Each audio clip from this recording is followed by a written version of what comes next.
The last splint we're going to show you is how to splint a lower leg when you don't have a splint. We're going to use the good leg as a buddy splint for the bad leg, okay? So once again, we're going to get Taylor to hold the fracture site. So Taylor, hold the fracture site there. We're making our fracture sites there. And we're going to do exactly the same as before. We're going to get the triangle bandages under the Achilles heel, slide up.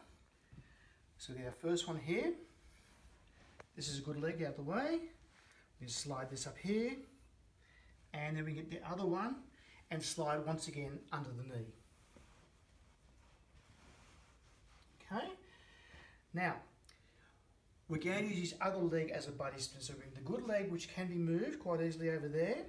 Now the important factor to remember here is we have bony protrusions on the inside of our knees, the medial side of our knees, and our medial ankles. They'll push in like that and cause the patient quite a lot of pain. So we have to do some sort of padding between the knees and the ankles. We can use a towel, a t-shirt. We're going to use a trauma bandage here. And we're going to stretch this out. So it pads between the ankles and the knees like that, okay? Now, we're going to bring this over. Same idea, that bottoms again. One over the top and one down through the bottom.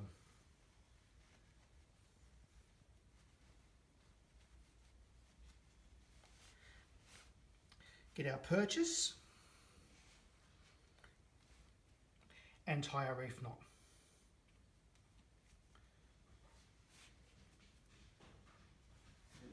Now I've got the top bandage in place, but what you've got to understand is if you've got a bigger person with bigger legs, you won't have enough triangle bandage to do the bottom knot method under here. So you're going to pull one end through, so it's a longer one like this, and we're going to move arms forward, Taylor, like this, and we're going to do our reef knot.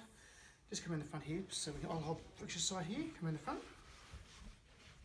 Hold that there, put your hands over my hands, hold that there. And we're going to do our reef knot left over, right and under, but put the extra turn in there, like that. Which then it will lock it down so it doesn't slip. Okay, and then do the rest of our reef knot. Okay, I'll hold this, you can make the back top end there, Taylor.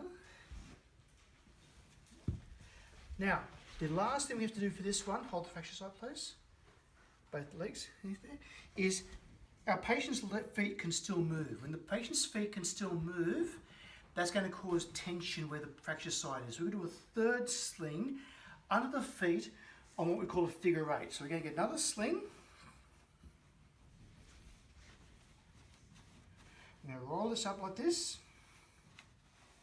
So it's a nice long piece like this. Under the ankles, like so. Then we come across, we crisscross on top of the feet here, come around under the feet, and once again do your reef knot with the extra turn in it so it doesn't slip.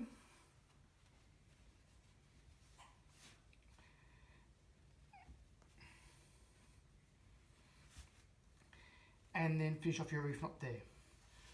What that does is stops the feet from moving, stops putting tension there, and if you move your hands away from there, Taylor. And there we have buddy splinted our patient's bad leg with the good leg, padding in the middle, and done a figure of eight over the feet here to hold the feet together so they can't move as well. This is what we do if we don't have a splint to splint the leg.